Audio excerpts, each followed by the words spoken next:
Hi, I'm Vicki Spray. Welcome to Evolve Talk, The Inner Within.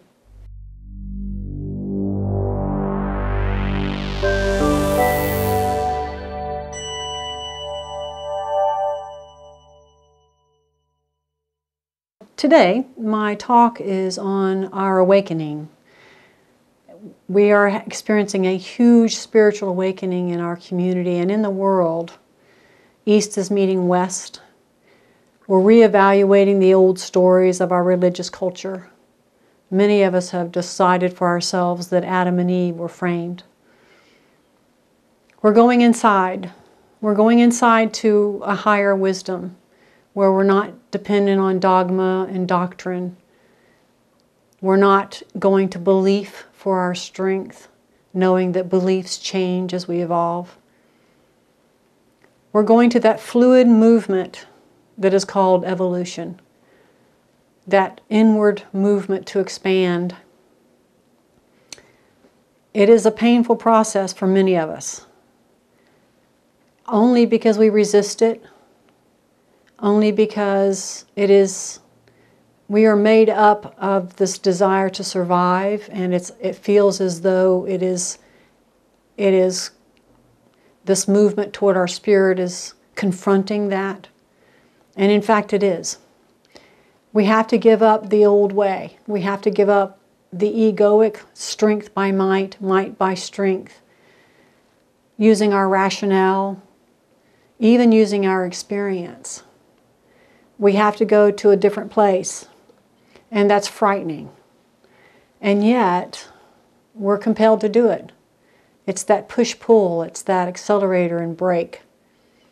There's this need to expand. When we first start this journey, or even years into it, it's as if we walk into this room and we notice how messy the room is.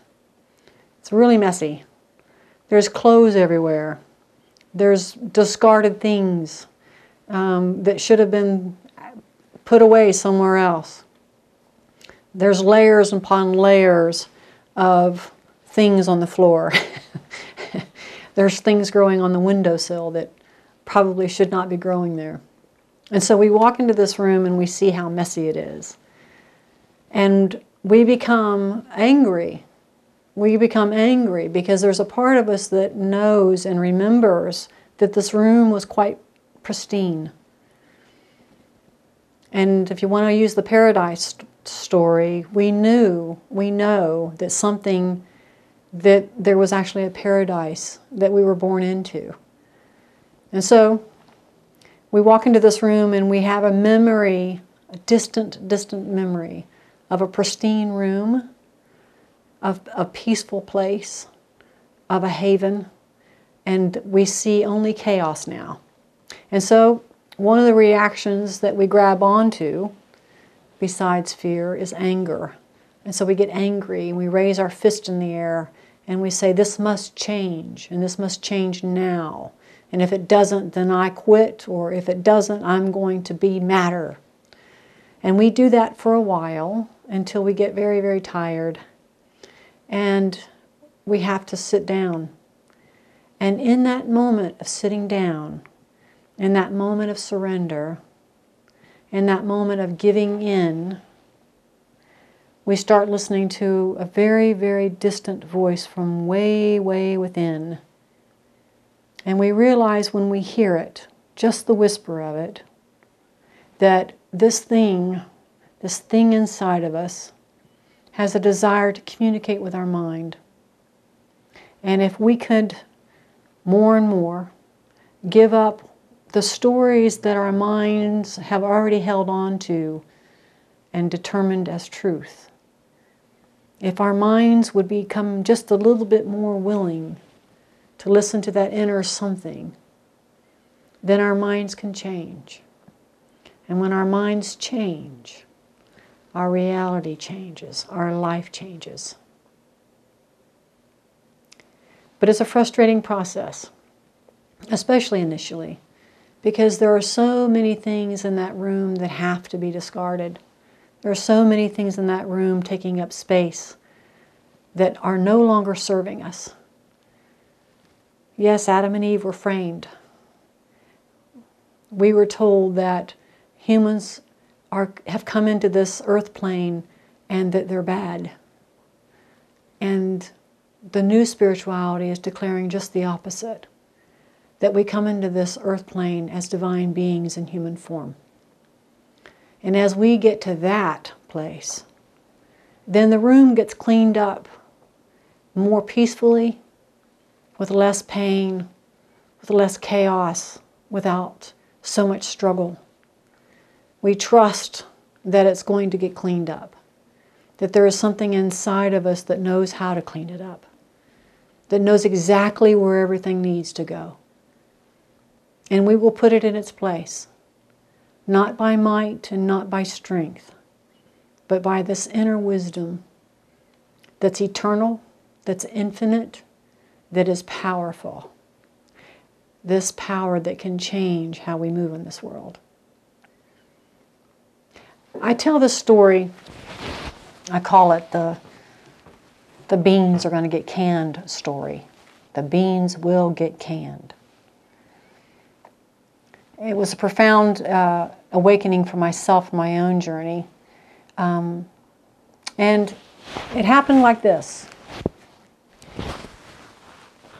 A partner and I decided that we wanted to can beans. We'd always wanted to can beans individually, and here we are together deciding that we had an afternoon and we might as well spend it canning beans. We'd always wanted to. And so we got everything we needed. We got the beans, we got the pot, we got the strainer, we got the little things that you grab the jars with, we got the jars, we got the lids, got the instruction manual. And we were so excited. And so the afternoon that we planned on doing this, we got in the kitchen with all of our accoutrements and our book. And we started the process. And I noticed almost immediately that my friend became very nervous and very anxious. Within just a very short period of time, she went from excitement to anxiousness, from looking forward to doing this to being almost paralyzed, questioning her every move. And I actually noticed within myself that I had gone in with enthusiasm, but also some anxiousness. And as I got into the process of putting water in the pot and reading the sentences of the research, I became anxious myself. And so we continued. We continued with the process. We did everything we were supposed to do. One of us would read it, the other person would do it, and then we would switch off, and then we would wait for the things to pop so we would know exactly if we had done it right. And so the whole afternoon, as I was almost becoming an observer, watching us, I kept thinking, what is this? I mean, what happened here? How did we go from being so excited and buying all the goodies to being so anxious, so afraid that we were going to get it wrong? It took me years, actually, to process that experience.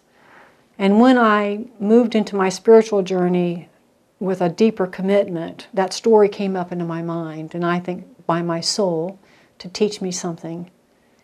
And that something was this. There is something inside of each of us that wants us to expand, wants us to grow, wants us to become what we came here to become, what our unique talents and gifts are. It wants us to experience that, and for the world to experience us experiencing that. There's this inner compelling. There is this something that is the thing that made us go into the room to begin with, that moved us beyond our slow, methodical, blind walking on this earth to a more expansive, open way. There is that something. And then there is this whole other something, this human something that is fearful, afraid that it's going to do it wrong, afraid that it's going to be a disaster, afraid that we've stepped outside of what our capabilities are, afraid that we probably shouldn't try to expand anyway, and we should just stay with the books that have already been written, and we should just stay with the interpretation of those books. But when we go into the room, we find out that some of those interpretations, even when they were given by Spirit, were misinterpreted, and they were misinterpreted by lower consciousness. They were misinterpreted by a patriarchy. They were misinterpreted by fear. But here we are in this whole new awakening, understanding that we're moving beyond that. So, the beans are going to get canned. They can't help but get canned because there's something inside of us that wants to can beans.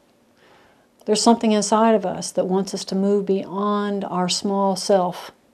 There's something inside of us that knows what it's capable of doing.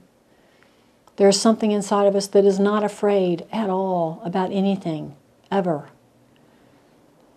And when that something inside of us hits the mind, the human thinking, and that clash occurs, that rub, that painful contrast between our soul wanting something and our human mind squelching it back down.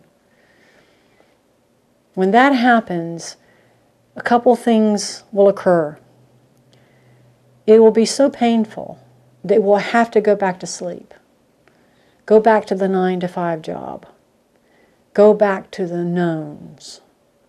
Go back to the beliefs that held up a dysfunctional paradise. Or it will propel us, and the human mind will have to be moved away so that this intelligence, this knowledge, this wisdom, this strength gets to live in this human form at this time in this evolution. So the only thing I would leave you with today is you've got a desire to can the beans, to create a piece of art, to create music, to create your own business, to change jobs, to become more proficient wherever you are, to have a more peaceful relationship with your partner, to have a more communicative relationship with your children. All of those desires are coming from your soul. Those desires are what are compelling you. Those desires, if given the opportunity, will change your life. And that's how our world will change. We get to change our world by paying attention to our soul's inclinations. For now, I will just leave you with this. Go within. You have an inner within that knows everything you'll ever want to know. And just practice listening. Thank you.